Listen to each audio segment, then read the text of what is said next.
Hey folks, April Reigne. I want to show you at least the highlights of today's congressional hearing. It's not being covered that much in the news, and it should be because this has been going on. It's been an issue for 5 years. And they are just now, they being Wells Fargo, they're just now getting around to apologizing and kind of, sort of, but I get the feeling not really remedying the situation. So I've taken the highlights of it from today's hearing, which is September 29th. Enjoy. The chair now recognizes the gentleman from New Jersey, Mr. Garrett, chairman of our Capital Markets Subcommittee. The fact that it was allowed to go on and on and on for years is apparently a failure of corporate governments and a failure, quite candidly, of your management. Of your management to do what is foremost, and that is to protect the customers who have trust in you. What concerns me even more, however, is that it appears that most of the 5,000 employees that were fired were low-level or mid-level employees. I think the chairman just found out the highest level was a branch manager. And it doesn't even include those that resigned due to the culture at Wells Fargo. As I say, meanwhile, no, to the best of my knowledge, senior executives have been held accountable in the same manner that the lower-level employees were. And I would not be surprised if a number of those people end up losing their homes or going into massive debt after they were dismissed. No, I'm not defending their actions, just making the point that we have a problem in this country where it would seem, as we've seen previously, that the well-connected, and the well-connected on Wall Street, or the well-connected here in Washington, the elite, if you will, here in Washington or in Wall Street, seem to play by a different set of rules, while everyone else has to play by another. Yes, I know you just lost, reportedly, I hear, $41 million of your salary, but if I understand that correctly, that's only a quarter of your pay over the last decade or so, and so you will forgive all of us if we don't really feel that sorry. Second point I'd like to make is that under Dodd-Frank, Wells Fargo remains fully eligible for taxpayer bailout going forward under Title II of the law, should you run into trouble going forward. Taxpayers have already spent a lot of money bailing out poorly run Wall Street firms over the last decade.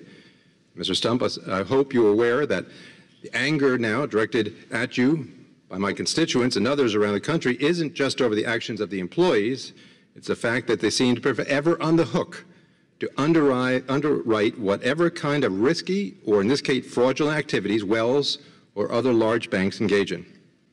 Fortunately, earlier this month, I'll just make a side note, we passed out a bill out of this committee, the Choice Act, which will ensure that if Wells Fargo does run into trouble again, it's only its shareholders and its management that would pay the consequences, and the taxpayers will no longer be on the hook.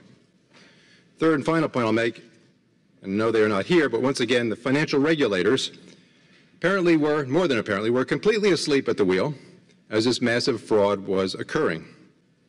If you look at one of those, the CFPB has one job. CFPB has only one job in our regulatory framework, and they completely blew it. It took a reporter from the LA Times to uncover what was going on at Wells Fargo, and so I hope my friends on the other side of the aisle will keep that in mind as they may pat the CFPB on the back for a job well done. So in the time remaining, let's get to the securities questions. The Security Exchange Acts require a public company to keep its disclosure in place. That's under SOX, required to the CEO and the CFO to attest to financial statements. You referred to some of that. Are you saying that all of those quarterly reports you were filing, that the information you had in 11 and 12 and 13 and 14, none of that information was material? At the time, through the facts and circumstances, we filed accurate reports, and we did not believe it was material. And when you got the PricewaterhouseCoopers analysis, when was that, by the way? That was late in 2015, early 16. And was that, as soon as you had that, has that been filed as a material statement? We consider the facts and circumstances, and we believe that not to be material. It's not material. Why not? Well, remember, or at least this, the PwC material looked at 93 million accounts that we opened over 4 years. They could not rule out through a large data and analytics about 1.5% of those accounts. That's still a lot because of the size of the organization. Well, that to me, Mr. Chairman, if that's not material, this occurring over a 5-year period of time, and a systemic problem in the organization, I don't know what is. I yield back.